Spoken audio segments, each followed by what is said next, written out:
Shalom. First and foremost, I want to give all praises, honor, and glory to Yahweh, Bahasham, Yahweh Shai, Bahasham, Racha Kodash.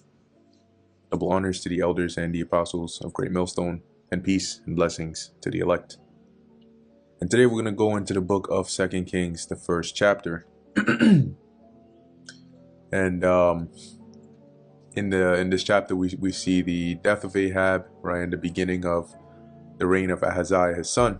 Okay, and pretty much the continuation of where we left off in the book of First Kings with how Ahab died and how the Lord had set him up. So 2 Kings chapter 1 verse 1, then Moab rebelled against Israel after the death of Ahab. Because remember, at that time we had them all under subjection. And Ahaziah fell down through a lattice in his upper chamber that was in Samaria and was sick. All right, and you can look up, a lattice, see what that looks like, the design of that. But when it says he was sick, right, it doesn't mean he fell down and then caught a cold, you know what I'm saying, or he caught a virus or something. No, sick meaning that he got injured, right, probably like severely injured here.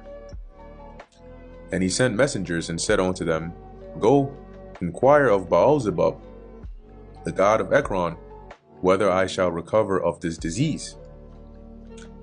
But the angel of the Lord Yahweh said to Elijah the Tishbite. So when Ahaziah sent his messengers, the Lord also came to Elijah and sent him a message, saying, arise, go up to meet the messengers of the king of Samaria, and say unto them, is it not because there is not a God in Israel that ye go to inquire of Baal-zebub, the god of Ekron? So, what happened to me? And when you read this in something like NLT, right, specifically that portion, it says, is there no God in Israel? Why are you going to Baal-zebub, the god of Ekron, to ask whether the king will recover? So this is what the Lord told Elijah to go and tell those messengers, really to relay that message to Ahaziah. Now therefore, thus saith the Lord Yahweh, thou shalt not come down from that bed which thou art gone up, but shalt surely die. And Elijah departed. See, so basically, he's stuck on the bed, he's hurt, he's injured, and the Lord said, because you went to inquire of another god, a false god, a deity of the heathens, as to whether you're going to recover or not, just because of that, now you're cooked, you're done, now you're definitely going to die. So Elijah relays this message to the messengers, and when the messengers turned back onto him, so meaning when the messengers returned back to Ahaziah, he said unto them, why are ye now turned back? So what happened? Why are you coming back?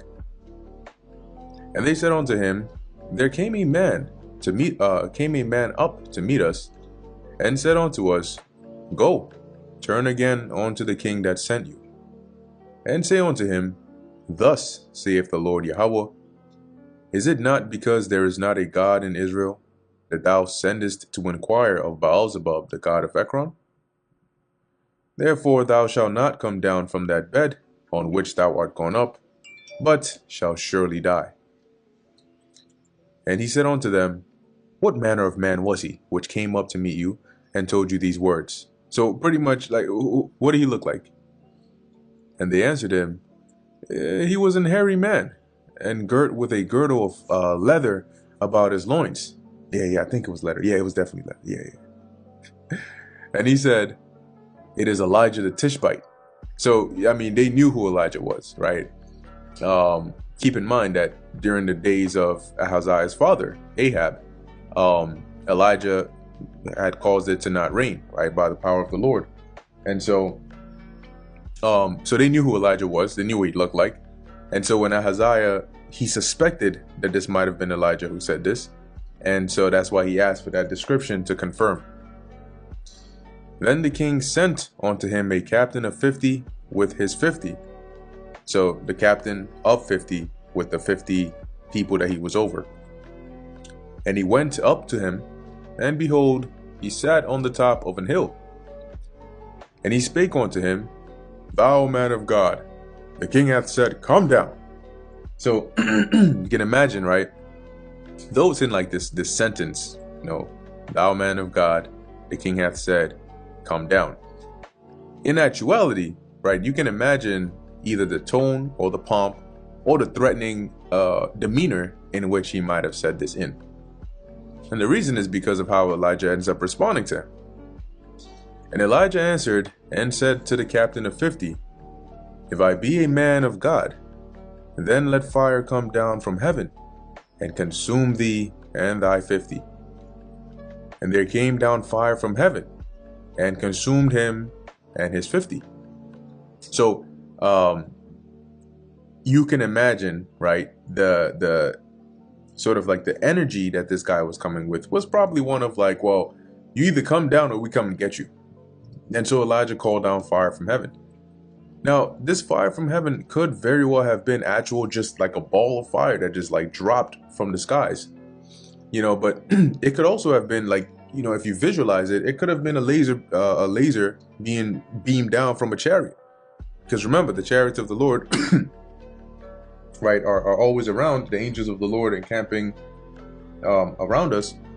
So, it could it could very well have also been that when Elijah mentioned this or gave this command or this saying, that the angels that were around, maybe one in particular shot down a laser beam that ended up cooking this captain and his 50, similar to what we read about in 2nd Ezra 13 with the Yahushua.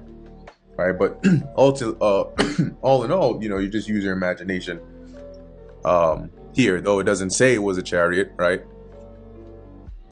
Verse 11, again also he sent unto him another captain of 50. So when the first one got burnt up, now you might ask yourself, if the captain and his 50 got burned up, who went to report to the king that the captain and his 50 got burned up?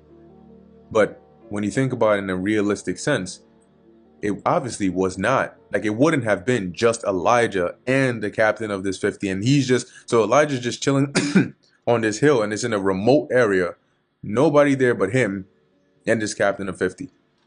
So they end up getting cooked and nobody can relay the message. No, realistically, there are people around, there are witnesses, and there are messengers and so on that sent the message back to the king saying, hey, this is what happened here.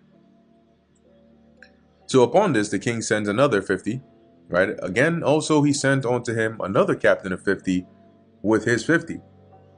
Now, I don't know what it was going through his mind, but typically you hear that your captain and his host got burned up by fire from heaven.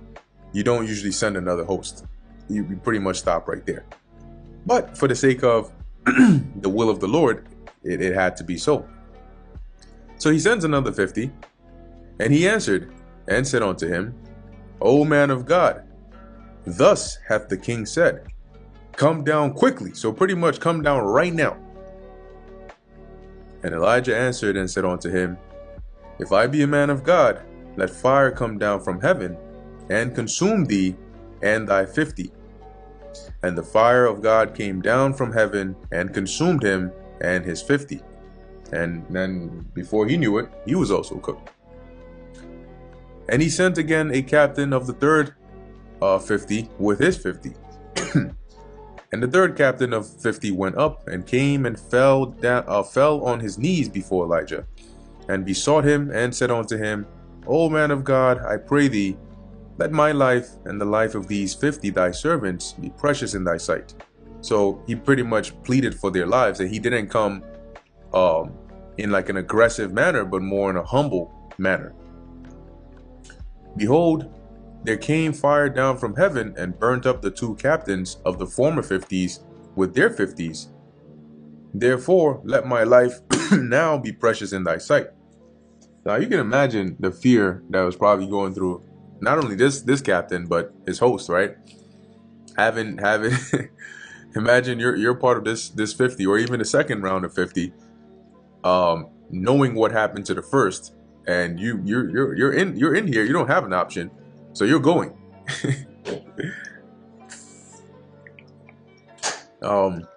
Verse 15, and the angel of the Lord Yahweh said unto Elijah, Go down with him, be not afraid of him. And he arose and went down with him unto the king. And he said unto him, Thus saith the Lord Yahweh. So Elijah ends up going with them. Right, he gets to the king, Ahaziah, and then he relays the message directly to Ahaziah at this point. And he said unto him, Thus saith the Lord Yahweh, For as much as thou hast sent messengers to inquire of Baalzebub, the god of Ekron, is it not because there is no God in Israel to inquire of his word? And it's worded in this way, but you get what he's saying here, right? Are you doing this as if, Israel doesn't have a God? It's like you have children, right? And it's lunchtime. They both get their plates. They're both eating. And then one of them stops eating his food to go and take some of the others. And then you may scold him, and then you may ask, why are you eating, trying to reach your siblings' food? Don't you already have yours? Right? So similarly, the Lord is saying, don't you already have a God here in Israel that you're going to seek another a false deity, a God of the heathens? Therefore, because of that, thou shalt not come down off that bed on which thou art gone up, but shalt surely die. So he died according to the word of the Lord Yahweh, which Elijah had spoken. And Jehoram reigned in his stead in the 2nd year of Jehoram, the son of Jehoshaphat, king of Judah, because he had no son. Now, you had Jehoram, which this Jehoram that reigned in his stead was the brother of Ahaziah. Okay, so the brother of Ahaziah, named Jehoram, reigned in the stead of Ahaziah because now Ahaziah was dead. The northern kingdom, right, the king of the northern kingdom now is Jehoram. He came into power in the 2nd year of Jehoram, the son of Jehoshaphat, king of Judah. So you also had another king of Judah whose name was Jehoram. Okay, so you had two Jehorams, one of the northern kingdom, one of the southern kingdom. The one of the northern kingdom came up into power in the 2nd year of the Jehoram of the southern kingdom. And it says because he had no son, meaning Ahaziah, right, the brother of the northern Jehoram, put it like that, didn't have a son. So that's why his brother ended up coming up into power in the first place. Now the rest of the acts of Ahaziah, which he did, are they not written in the book of the Chronicles of the Kings of Israel? And when you do some research, you'll find out, right, this Jehoram was like a son. He was one of the sons of Ahab, similar to Ahaziah. And that brings us to the end of the book of 2 Kings, the 1st chapter. Lord willing, this was edifying to the elect. In closing, I want to give all praises, honor, and glory to Yahweh, Bahasham Yahushai, Bahasham, Recha Kodash. And until next time, Shalom.